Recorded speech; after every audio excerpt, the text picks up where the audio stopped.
Hello students, how are you? और सब बढ़िया? हाल चाल बढ़िया?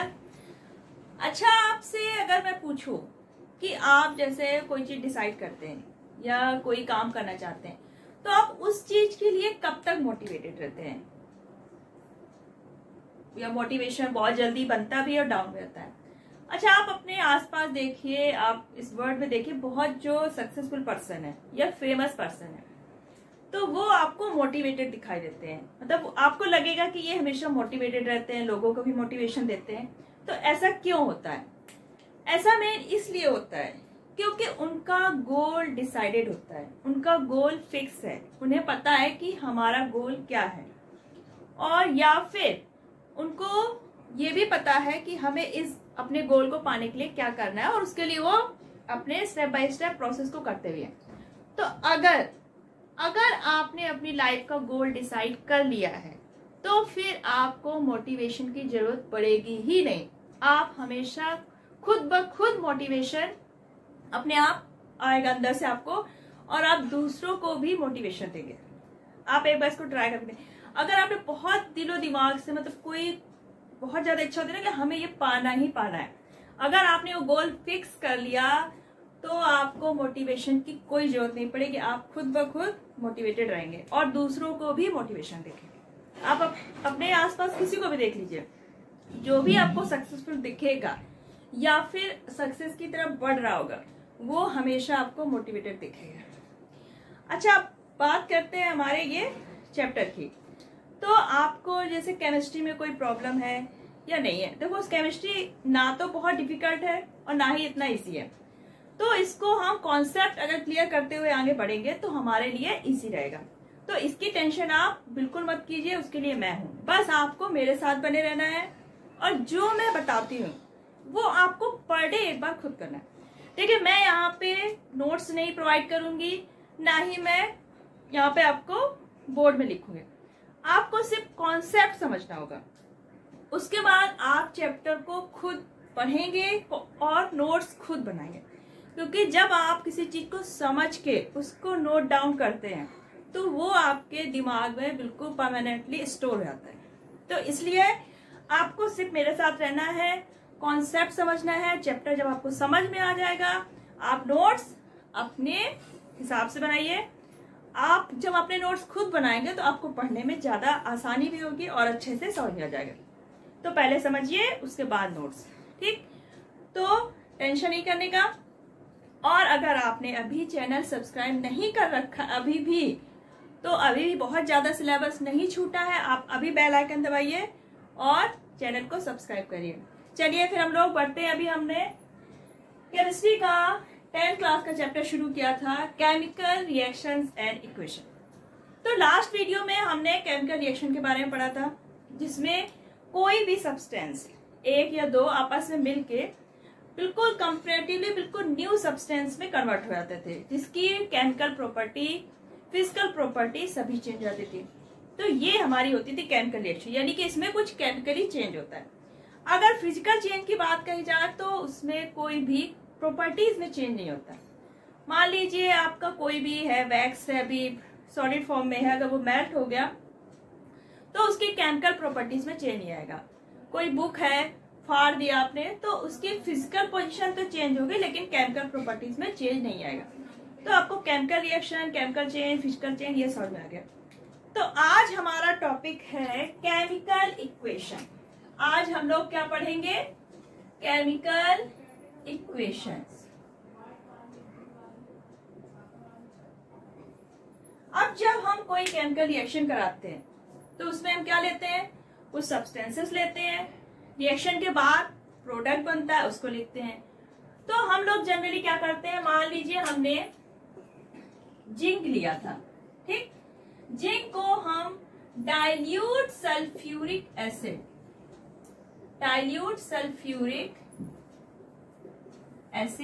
से रिएक्शन करवाई।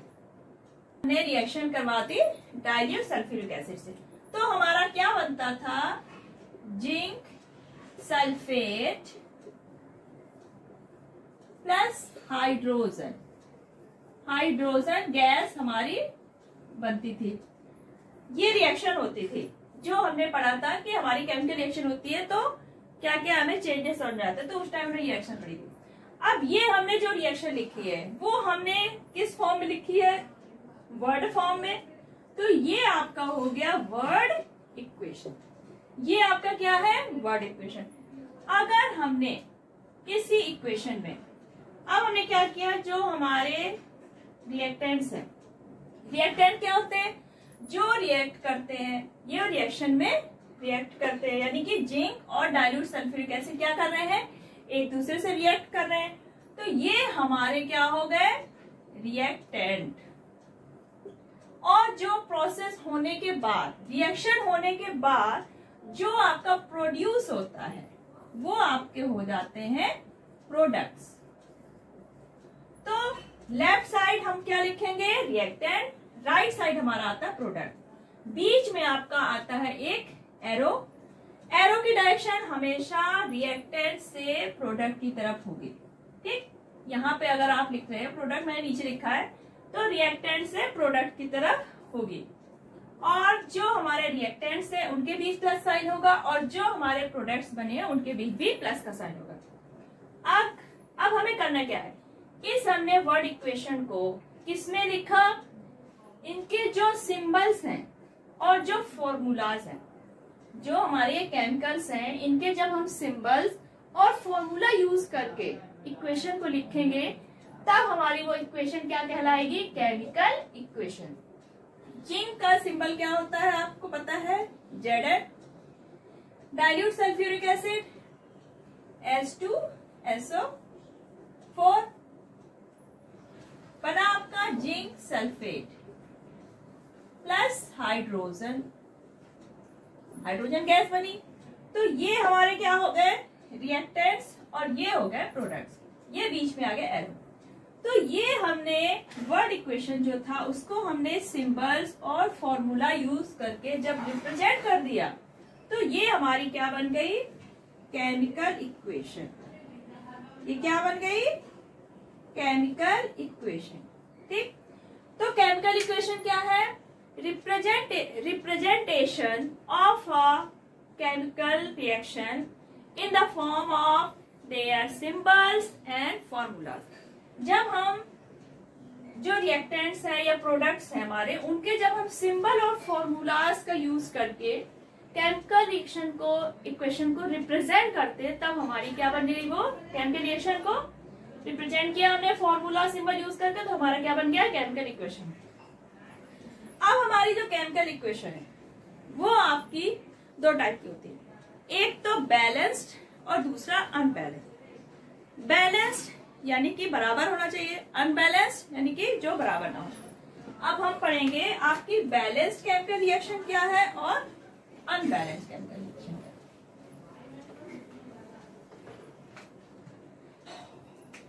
तो फर्स्ट आता है आपका बैलेंस्ड केमिकल रिएक्शन।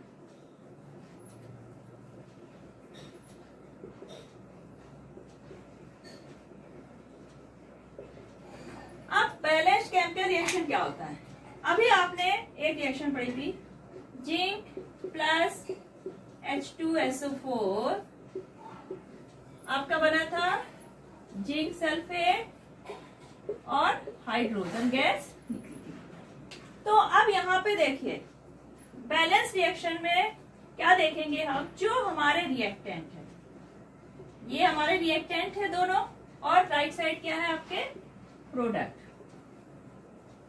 जो हमारा केमिकल इक्वेशन होता है ये क्या होता है, शॉर्ट हैंड फॉर्मूला होता है किसी भी केमिकल रिएक्शन लिखने का, क्योंकि हम उसके शॉर्ट फॉर्म को यूज करके लिखते हैं।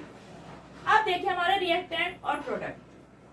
आपको ये पता है कि जब कोई केमिकल रिएक्शन होती है तो कोई भी एटम क्या होता है, किसी दूसरे एटम में कन्वर्ट नहीं होता, सिर्फ एटम्स का क्या होता है, रीअरेंजमेंट होता है। यानी कि आपका जिंक कहाँ आ गया, हाइड्रोजन की जगह पर, और हाइड्रोजन अलग हो गया। तो यहाँ पे क्या हुआ, केमिकल रिएक्शन में जो एटम्स थे उनकी पोजीशन चेंज हो गई, ठीक, अरेंजमेंट हमारा चेंज हो गया। तो law of conservation of mass, conservation of mass इसके हिसाब से हमारा मैटर ना तो हम उसको डिस्ट्रॉय कर सकते हैं और ना ही क्रिएट कर सकते हैं। यानी कि जो हमने रिएक्टेंट लिए हैं उनको हम प्रोडक्ट में पूरा पूरा ही लाएंगे, कोई भी उसमें कम या ज्यादा नहीं होगा। यानी कि ना हम मैटर को डिस्ट्रॉय कर सकते हैं ना पैदा कर सकते हैं, यानी कि ना ही हम बढ़ा पाएंगे और ना ही कम कर सकते हैं। तो हमारे जितने एटम्स रिएक्टेंट में होंगे उतने ही नंबर ऑफ एटम्स हमारे प्रोडक्ट में होने चाहिए, तब हमारी रिएक्शन क्या बन जाएगी, बैलेंस रिएक्शन। अब हम देखते हैं, ये आपका लेफ्ट साइड है, ये है राइट साइड। तो आप लेफ्ट साइड देखिए, जिंक एटम, जिंक एटम हमारे कितने हैं, 1 है, हमने ये 1 लिखा। राइट साइड हमारे जिंक एटम कितना है, 1। हाइड्रोजन हमारा लेफ्ट साइड कितने हैं, 2 मॉलिक्यूल्स है, 2 एटम्स है हाइड्रोजन के, ये 2 हो गए। राइट साइड हमारा हाइड्रोजन कितना है, 2 एटम है, इधर पे 2 लिखा। अब आपका आता है सल्फर। सल्फर भी आपका लेफ्ट साइड कितना है, 1 और राइट साइड भी कितना है, 1। ऑक्सीजन, ऑक्सीजन के 4 एटम्स है और इधर भी 4 एटम्स, यानी कि दोनों साइड हमारे एटम्स के नंबर क्या है, बराबर है, ना तो ये कम हुए हैं ना ही ज्यादा। तो इट मीन्स ये रिएक्शन हमारी क्या हो गई, बैलेंस रिएक्शन। ये क्या हो गई हमारी बैलेंस रिएक्शन। क्यों, क्योंकि इसमें number of atoms left side और number of atom right side दोनों ही क्या है, इक्वल है। तो हमारे रिएक्टेंट और प्रोडक्ट दोनों में ही हमारे जो एटम्स यूज हुए हैं, एलिमेंट्स, नंबर ऑफ एलिमेंट, वो क्या होने चाहिए, इक्वल, तब हमारी रिएक्शन क्या हो जाएगी, बैलेंस रिएक्शन। अब आता है आपका अनबैलेंस रिएक्शन। अब आपको समझ में आ गया होगा कि अनबैलेंस्ड केमिकल रिएक्शन का मतलब क्या है। अनबैलेंस्ड यानी कि जब हमारे number of atom left side और राइट साइड इक्वल नहीं होंगे तो वो क्या हो जाएंगे, अनबैलेंस्ड हो जाएंगे। कॉमन सी बात है। मान लीजिए आपने रिएक्शन करवाई हाइड्रोजन प्लस ऑक्सीजन, क्या बनेगा भाई, हाइड्रोजन ऑक्सीजन रिएक्ट करेंगे, क्या बनेगा, वाटर। तो ये हाइड्रोजन हो गया, ये ऑक्सीजन बना वाटर। अब यहाँ पर हम लोग देखते हैं लेफ्ट साइड और राइट साइड दोनों में हमें क्या करना है, एटम्स के जो नंबर्स है वो कंपेयर करना है। हाइड्रोजन आपका लेफ्ट साइड है 2, राइट साइड 2, ठीक है भाई, हाइड्रोजन हमारा बराबर हो गया। ऑक्सीजन, ऑक्सीजन आपका लेफ्ट साइड है 2 और राइट साइड कितने हुए, 1। अब हमारा देखिए यहाँ पे हाइड्रोजन तो 2 इधर भी और 2 उधर, यानी कि हाइड्रोजन हमारा बैलेंस्ड है, लेकिन ऑक्सीजन के नंबर हमारे लेफ्ट साइड 2 है लेकिन राइट साइड 1 है, यानी कि हमारी रिएक्शन क्या हो गई, अनबैलेंस्ड हो गई। ये हमारी रिएक्शन क्या हो गई, अनबैलेंस्ड। अब लॉ ऑफ कंजर्वेशन जो मैटर है, मास है, उसके हिसाब से हमारे एटम्स क्या होने चाहिए, दोनों साइड बराबर, क्योंकि ना तो हम डिस्ट्रॉय कर सकते हैं ना ही क्रिएट कर सकते हैं। तो हम अगर रिएक्शन को बैलेंस करना चाहें तो क्या कर सकते हैं, अगर हमने यहाँ पे एक ऑक्सीजन ले ले, ऐसा हो सकता है, हमें भाई हाइड्रोजन के 2 चाहिए, ऑक्सीजन के 1 चाहिए, अब हमारी क्या हो गई, रिएक्शन बैलेंस हो गई।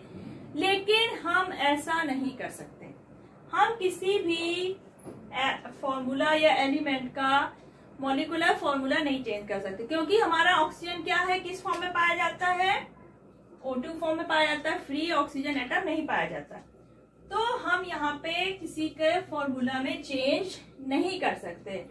हम इसको बैलेंस करने के लिए क्या कर सकते हैं, हम सिर्फ जो आपके नंबर्स हैं 2, 3, 4, इनसे सिंपली हम मल्टीप्लाई कर सकते हैं, लेकिन ना तो हम किसी नंबर को बढ़ा सकते हैं ना ही घटा सकते हैं, क्योंकि ये हमारा रूल है कंजर्वेशन ऑफ मास का कि हम ना तो मैटर को क्रिएट कर सकते हैं और ना ही डिस्ट्रॉय कर सकते हैं। ठीक, तो यहाँ पर हम क्या करेंगे, ऑक्सीजन हमारा 2 है तो हमें क्या करना है, यहाँ पे हमने 2 का मल्टीप्लाई कर दिया। अब हमारा ऑक्सीजन कितने हो गए, 2। लेकिन यहाँ पर फिर एक प्रॉब्लम, अब हमारे हाइड्रोजन कितने हो गए, 2 2 4, ऑक्सीजन हमारा 4 हो गया, यानी कि वो हाइड्रोजन हमारा क्या हो गया, 4 हो गया, ऑक्सीजन 2 हो गया, हाइड्रोजन 4 हो गया। अब भी हमारी रिएक्शन क्या है, अनबैलेंस। तो हम क्या कर सकते हैं, अगर हम इधर भी 2 का मल्टीप्लाई कर दे तो क्या होगा, यहाँ पे हाइड्रोजन कितने हो गए, left side 4, right side 4, oxygen 2 इधर भी है, 2 इधर भी हो गए, यानी कि अब हमारी रिएक्शन क्या हो गई, बैलेंस्ड रिएक्शन। तो आज अब हम लोगों को सिर्फ क्या करना है, रिएक्शन को बैलेंस करना सीखना है। ये आपका काफी इंपॉर्टेंट है इस चैप्टर में, रिएक्शन को बैलेंस कैसे करते हैं। लेकिन इससे पहले हमें कुछ और पॉइंट समझने होंगे। ये तो हो गया रिएक्शन में एटम्स के नंबर आपने इक्वल करके उसको बैलेंस करना है। अगर हमें किसी इक्वेशन को मोर इंफॉर्मेटिव बनाना है, यानी कि उसके बारे में और इंफॉर्मेशन दे सकते हैं, तो अगर हमारी इक्वेशन में मोर इंफॉर्मेटिव कैसे बनाएं,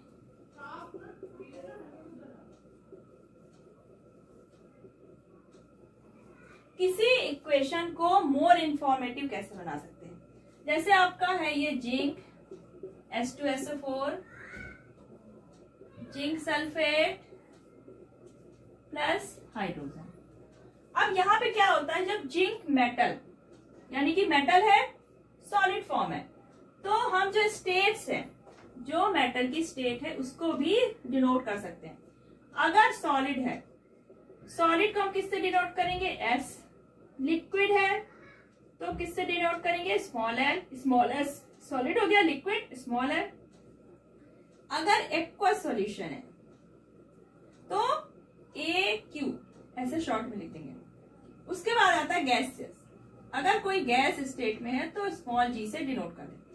तो आपका जिंक क्या है, सॉलिड है, तो हम इसके ऐसे साइड में ब्रैकेट में लिख देंगे एस, स्मॉल एस। यानी कि इससे हमें क्या पता चल रहा है, जो हमारी जिंक मेटल है वो किस फॉर्म में है, सॉलिड फॉर्म में। अब हमारा H2SO4 ये हमने लिया था डाइल्यूट, तो यहाँ पे हम लिख देंगे डाइल्यूट। ठीक, तो ये क्या हो गया आपका, H2SO4 क्या है, डाइल्यूट। इससे हमें ये पता चल रहा है रिएक्शन में कि जिंक हमारा सॉलिड है, H2SO4 जो लिया हमने डाइल्यूट लिया है, कंसंट्रेटेड नहीं लिया। अब जिंक सल्फेट जो बनता है ये भी क्या होता है, एक्वस होता है, और हाइड्रोजन जो है हमारी गैस है। तो इससे हमें रिएक्शन के बारे में क्या पता चला, इक्वेशन के बारे में थोड़ी और इंफॉर्मेशन हमें पता चल गई कि हमारे जो एलिमेंट्स हैं वो किस स्टेट में है। तो ये हमारा क्या हो गया, थोड़ा इंफॉर्मेशन बढ़ गई। दूसरा हम लोग क्या बता सकते हैं, स्टेट के अलावा बता सकते हैं टेम्परेचर। टेम्परेचर यानी कि अगर कोई रिएक्शन है, कोई रिएक्शन में हीट हमें देनी पड़ती है, तब वो रिएक्शन हो रही है, तब हम क्या कहेंगे कि वो रिएक्शन में हीट यूज्ड अप हो रही है, यानी कि वो एंडोथर्मिक रिएक्शन है। तो अगर हमारी रिएक्शन में मान लीजिए ए है कोई कंपाउंड और ये है बी, ठीक, अब ये दोनों रिएक्शन तभी करते हैं जब हम इनको हीट करते हैं, तो हम यहाँ प्लस क्या रख देंगे, हीट। ठीक, इक्वल यहां पर भी लिख सकते हैं आप, इधर भी लिख सकते हैं। अब बनता है हमारा ए बी बन जाता है प्रोडक्ट।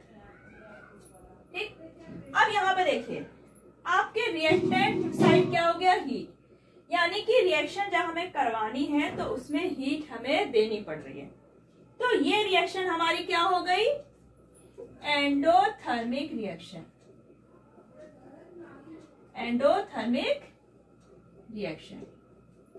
अगर किसी रिएक्शन में हीट हमारी रिएक्टेंट के रूप में है, यानी कि हमें जरूरत पड़ती है रिएक्शन करवाने के लिए, तो वो हमारी रिएक्शन क्या हो जाएगी, एंडोथर्मिक रिएक्शन। अगर हमारी रिएक्शन होती है, मान लीजिए ए और बी रिएक्शन करते हैं, बनाते हैं ए बी प्लस हीट, या फिर हीट एनर्जी, कुछ भी लिख सकते हैं आप। हीट यानी कि बाद में प्रोड्यूस हो रही है। जैसे आपका कोयला है, अगर आप उसको बर्न करते हैं तो क्या होती है, बहुत सारी हीट प्रोड्यूस होती है। तो अगर किसी रिएक्शन में हीट प्रोड्यूस हो रही है हमें रिएक्शन करवाने के लिए हीट देनी नहीं पड़ती है, हीट हमें बाद में मिल रही है प्रोडक्ट के फॉर्म में, यानी कि हीट हमारी निकल रही है, तब क्या कहलाएगी हमारी रिएक्शन? Exothermic reaction. तब ये हमारी क्या कहलाएगी? Exothermic reaction. को कैसे दिखा सकते हैं? ये हो गया हमारा हीट अगर यूज हो रही है तो हमारी रिएक्शन एंडोथर्मिक होगी, और अगर बाहर निकल रही है तो हमारा एक्सोथर्मिक हो गया। अब हम और क्या शो कर सकते हैं? हमारी रिएक्शन किस कंडीशन में हो रही है, इससे हमारी क्या होगी? इक्वेशन और भी ज्यादा इंफॉर्मेटिव हो जाएगा। तो हम थर्ड पॉइंट क्या शो कर सकते हैं? कंडीशन, यानी कि हमारी रिएक्शन किस कंडीशन में हो रही है। जैसे आपका है पोटेशियम क्लोरेट, ये है पोटेशियम क्लोरेट, ठीक। जब हम इसको हीट करते हैं तो हीट करने का टेम्परेचर, हीट करने का साइन हम ऐसे बना सकते हैं डेल्टा। तो हीट कर रहे हैं और किसकी प्रेजेंस में? एक कैटालिस्ट लेते हैं, मैग्नीज डाइऑक्साइड। कैटालिस्ट हमें पता है क्या होता है? कैटालिस्ट किसी भी रिएक्शन को बढ़ा देता है, उसकी स्पीड को बढ़ा देता है ताकि वो जल्दी हो सके। तो ये हो गया हमारा पोटेशियम क्लोरेट। तो पोटेशियम क्लोरेट को जब हम हीट कर रहे हैं किसकी प्रेजेंस में? मैग्नीज डाइऑक्साइड, तो हमारा बन जाता है पोटेशियम क्लोराइड प्लस ऑक्सीजन। जब पोटेशियम क्लोरेट को हीट किया in presence of manganese dioxide तो क्या बन गया? पोटेशियम क्लोराइड और ऑक्सीजन। अब यहाँ पे देखिए, बैलेंस करें रिएक्शन। पहले ऑक्सीजन हमारा 3 है, ये 2, तो यहाँ पे हमने 3 का मल्टीप्लाई किया। ऑक्सीजन हमारा कितना हो गया? 6, यहाँ पर 3 है, तो हम यहाँ पर भी ऑक्सीजन बैलेंस करेंगे, तो हमने 2 का किया। अब हमारा ऑक्सीजन तो 6 हो गया, लेकिन क्लोरीन और पोटेशियम कितना है? 2, तो ये हमने 2 का कर दिया। ये हमारी रिएक्शन बैलेंस हो गई। अभी मैंने इसमें ऐसे ही सिंपली कर दिया, अभी आपको पूरा स्टेप बाय स्टेप समझना है कि कैसे इक्वेशन बैलेंस करते हैं।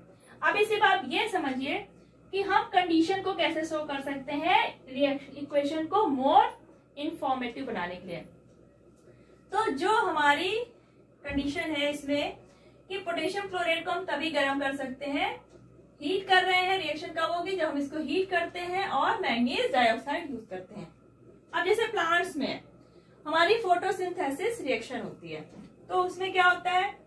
CO2 यूज होता है, एटमॉस्फेयर से प्लांट लेते हैं, और वाटर लेते हैं प्लांट, और होती कहां पर है? क्लोरोफिल और सनलाइट के प्रेजेंस में। तो ये हमारी हो गई कंडीशन कि सनलाइट की प्रेजेंस चाहिए, क्लोरोफिल में होगा, तब हमारा क्या बन जाता है? ग्लूकोज और ऑक्सीजन, ठीक।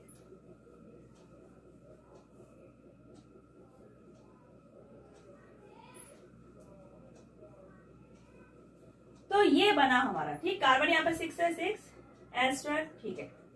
तो ये कुछ कंडीशंस है जो हम रिएक्शन में शो करते हैं। तो हमारा इक्वेशन कैसा बन जाता है?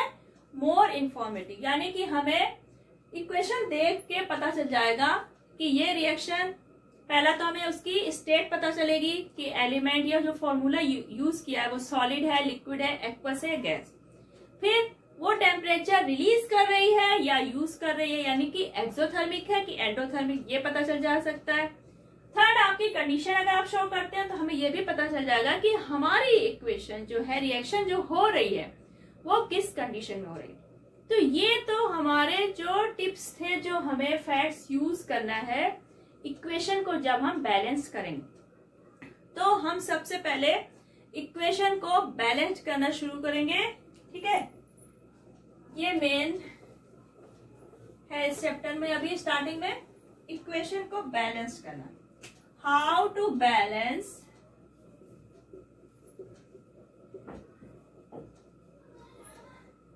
a chemical equation. आज हम सिर्फ इसी की प्रैक्टिस करने वाले हैं कि हम केमिकल इक्वेशन को कैसे बैलेंस करेंगे। अब मैं कुछ रिएक्शन लिखती हूँ, पहले आप थोड़ा खुद करने की कोशिश कीजिएगा, ठीक। सबसे पहले मैं सबसे इजी से लिख रही हूँ। हाइड्रोजन प्लस ऑक्सीजन बना हमारा वाटर। अब यहाँ पे हमें क्या पता है, हाइड्रोजन हमारी क्या है, गैस है, स्टेट हम दिखा सकते हैं, तो हम यहाँ पे ऐसे स्मॉल जी लिख देंगे। ऑक्सीजन भी हमारी क्या है, एक गैस है, ठीक, आपने ये लिख दिया। अब वाटर हमारा क्या है, लिक्विड, तो आपने ये क्या कर दिया, स्टेट लिख दी। अब इसमें हम नंबर्स बैलेंस करेंगे। हाइड्रोजन आपका यहाँ पर कितना है, 2। आप क्या करिए, ये लेफ्ट साइड लिखा आपने और ये राइट साइड। अब यहाँ पे जो हमारे एटम्स है, एलिमेंट्स, वो आपने लिखे, क्योंकि जो हमारे एलिमेंट्स लेफ्ट साइड होंगे, रिएक्टेंट पे होंगे, सेम वही प्रोडक्ट में होंगे। क्यों? क्योंकि नंबर हमारे जो एलिमेंट्स हैं, जितने भी एलिमेंट्स है, वो ना तो डिस्ट्रॉय होंगे ना ही एक्स्ट्रा बढ़ेंगे। तो जितने नंबर हमारे, जितने एलिमेंट हमारे लेफ्ट साइड है, रिएक्टेंट साइड, सेम वही हमारे क्या होंगे, प्रोडक्ट साइड। तो हमने हाइड्रोजन और ऑक्सीजन लिया था, तो हमने हाइड्रोजन एलिमेंट ले लिया, ऑक्सीजन एलिमेंट। अब हमारा लेफ्ट साइड हाइड्रोजन कितना है, 2, राइट साइड 2, यानी हाइड्रोजन हमारा बराबर है, ठीक। ऑक्सीजन हमारा लेफ्ट साइड कितना है, 2, राइट साइड कितना है, 1। तो हम क्या करेंगे, इधर भी 2 लाएंगे हम, क्योंकि बराबर करना है, हमें बैलेंस करना है, तो हमने यहाँ पर 2 का मल्टीप्लाई कर दिया। अगर आप ये चाहो कि आप ये 2 को ना मल्टीप्लाई करके इस 2 को हम हटा दें, तो ये हम नहीं कर सकते, किसी भी फॉर्मूले को हम चेंज नहीं कर सकते। तो इसको हम 2 का 2 ही रहने देंगे, हम सिर्फ यहाँ पर क्या कर सकते हैं, मल्टीप्लाई।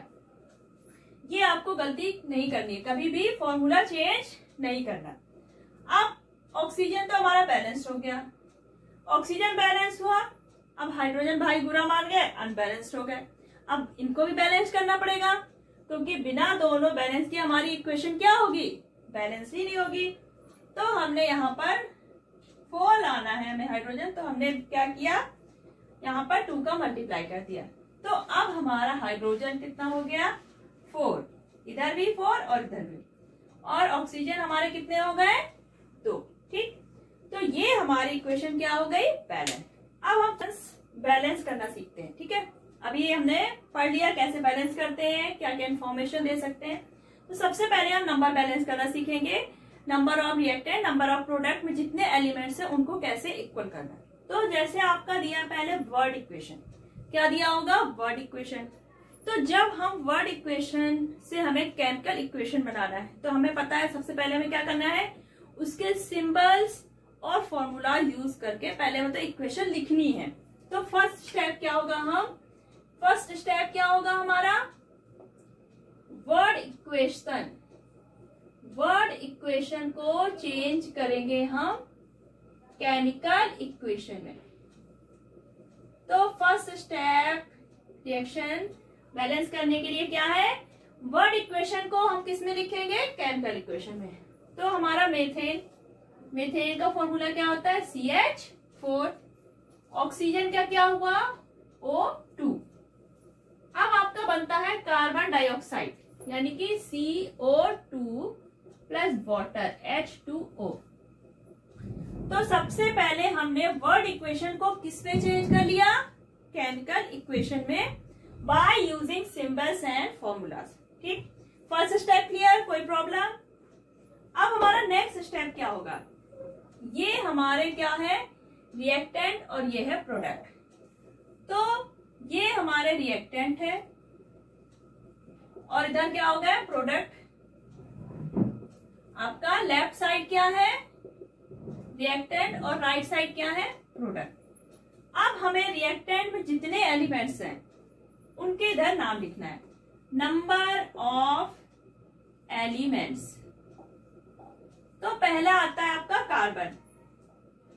अब कार्बन के नंबर्स देखेंगे हम, कार्बन एलिमेंट के नंबर हम देखेंगे रिएक्टेंट यानी कि लेफ्ट साइड और प्रोडक्ट में कितने कितने हैं। तो कार्बन हमारा है 1, लेफ्ट साइड कितना है 1, हमने 1 लिखा। राइट साइड देखेंगे, यहां भी हमारा कार्बन 1 है, ठीक, लिख लिया। अब नेक्स्ट एलिमेंट आता है हमारा हाइड्रोजन। हाइड्रोजन हमारा कितना है, लेफ्ट साइड 4, राइट साइड है आपका 2। हाइड्रोजन भी लिख लिया। ऑक्सीजन, ऑक्सीजन हमारा कितना है, लेफ्ट साइड 2 और राइट साइड आपके कितने हो गए, 2 और 1। टोटल एलिमेंट कितने हो गए, 2 और 1 यानी कि 3। तो राइट साइड हमारे ऑक्सीजन हो गए 3, लेफ्ट साइड है हमारे 2। तो अब हमें करना क्या है, हमें ये जो नंबर ऑफ एटम्स है ये हमें बराबर करना है। तो कार्बन तो हमारा क्या है, बराबर है, 1 इधर भी है 1 इधर भी है, कार्बन को हमें कोई प्रॉब्लम नहीं करने की। हाइड्रोजन, हाइड्रोजन हमारा कितना है यहाँ पे 2 और इधर 4। तो ये रहा हमारा हाइड्रोजन। हम इसमें 2 का मल्टीप्लाई करके देखेंगे क्योंकि हमें सबसे पहले क्या करना है, हिट और ट्रायल मेथड करना है। तो हमने 2 से मल्टीप्लाई करके देखा तो हाइड्रोजन हमारा कितना हो गया, अब हो गया 4, यानी कि 4 हमारा लेफ्ट साइड भी हो गया और राइट साइड भी हो गया। अब देखते हैं हमारा ऑक्सीजन। अब ऑक्सीजन भी हमारा यहाँ पे 2 इधर हो गए 2 इधर, यानी कि 2 और 2 कितने हो गए, ऑक्सीजन 4 हो गया। ऑक्सीजन हमारे कितने हो गए 4। अब लेफ्ट साइड हमारा 2 ही है तो हम क्या करेंगे, 2 का मल्टीप्लाई हमने इधर भी कर दिया तो हमारे ऑक्सीजन कितने हो गए 4। अब हमारे सारे एलिमेंट्स कितने हो गए, बैलेंस। कार्बन हमारा 1, लेफ्ट साइड भी है राइट साइड भी हो गया। हाइड्रोजन एलिमेंट 4, ऑक्सीजन 4 इधर भी 4 इधर भी, यानी कि अब हमारा ये जो केमिकल इक्वेशन है क्या हो गया, बैलेंस्ड हो गया। अब नेक्स्ट एग्जांपल देखें, copper sulphate plus sodium hydroxide, तो हमारा बनता है कॉपर हाइड्रोक्साइड और सोडियम सल्फेट। तो ये हमारा दिया है वर्ड इक्वेशन। तो सबसे पहले हम इसको क्या करेंगे, केमिकल इक्वेशन में चेंज करेंगे।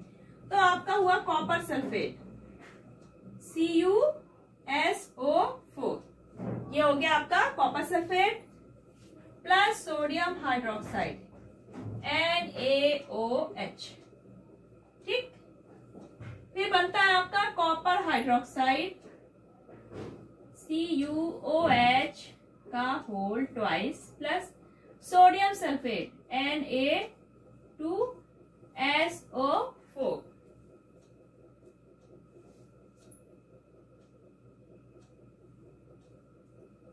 तो ये आपका हो गया केमिकल इक्वेशन। हमने वर्ड इक्वेशन से किसमें चेंज कर दिया, केमिकल इक्वेशन में।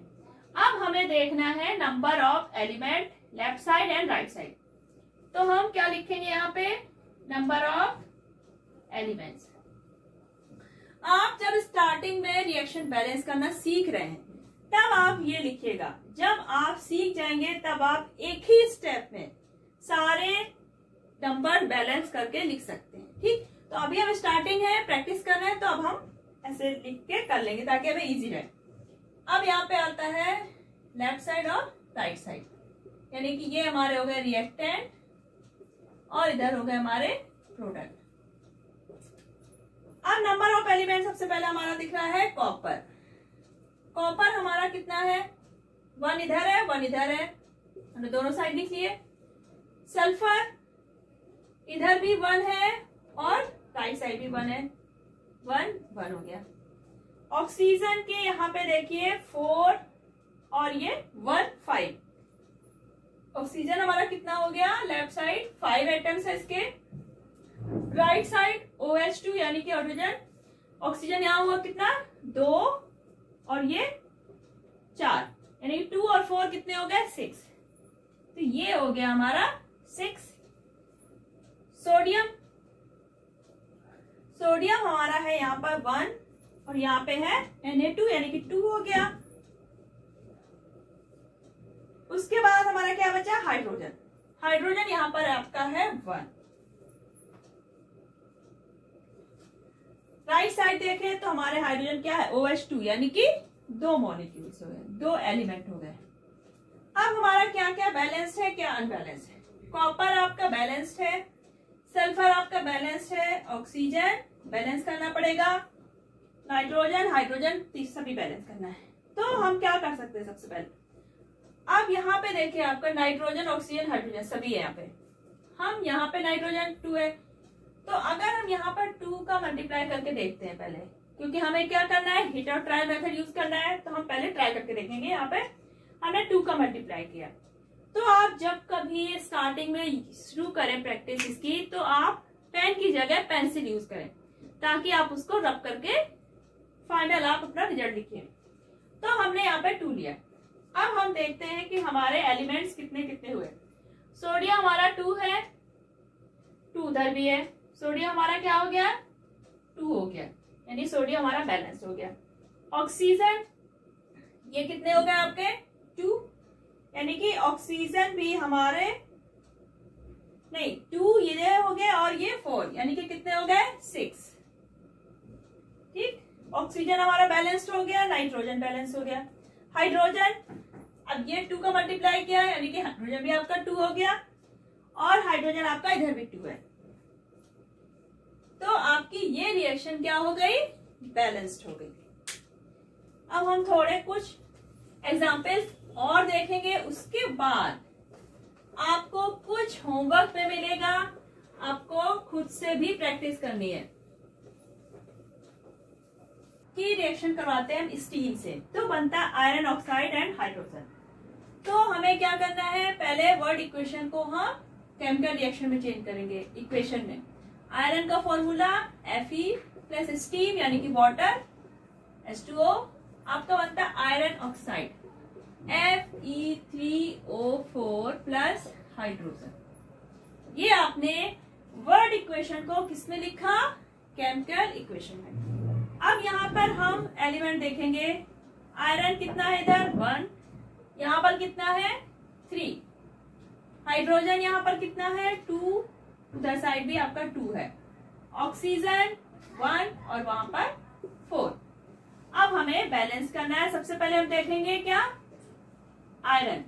आयरन यहाँ पर 3 है, तो हमने यहाँ पे 3 का मल्टीप्लाई कर दिया, तो आपका आयरन क्या हो गया, बैलेंस्ड। अब आप हाइड्रोजन देखिए, हाइड्रोजन यहाँ पर 2 है, यहाँ भी 2 है, कोई प्रॉब्लम नहीं।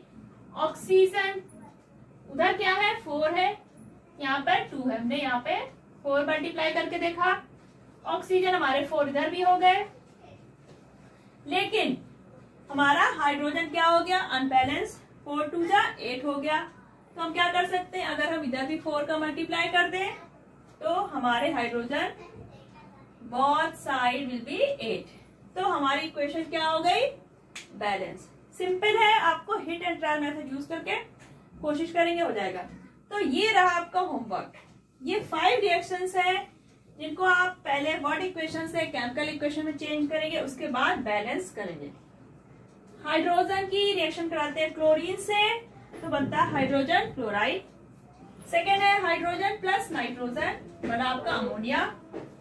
थर्ड रिएक्शन है आपकी सोडियम प्लस वाटर, बनता है आपका sodium hydroxide and hydrogen. Magnesium plus oxygen, बना मैग्नीशियम ऑक्साइड। लास्ट है सोडियम हाइड्रोक्साइड की रिएक्शन हुई सल्फ्यूरिक एसिड से, आपका बन गया सोडियम सल्फेट एंड वाटर। तो ये बहुत ही सिंपल मैंने दी है। अभी आपको इनके फॉर्मूलाज लिखना है, सिंबल्स यूज करना है और फिर इक्वेशन को बैलेंस करना है। तो आप ये बैलेंस करिए, और भी जो आपके बुक्स में है उनको बैलेंस करने की प्रैक्टिस करिए। अगर कोई प्रॉब्लम हो तो कमेंट बॉक्स में लिखिएगा। तो आज के लिए बस इतना ही, क्योंकि इसमें आपको काफी प्रैक्टिस करनी पड़ेगी। तो आज के लिए होमवर्क ज्यादा होगा, तो इसके आगे अब मैं नेक्स्ट टॉपिक नेक्स्ट वीडियो में पढ़ाऊंगी। तो आज इतना करिएगा, तब तक अपना ख्याल रखिएगा, और प्रैक्टिस से ही आप कोई भी परफेक्ट हो सकता है, तो आपको प्रैक्टिस करते रहना, ठीक। तब तक बाय बाय।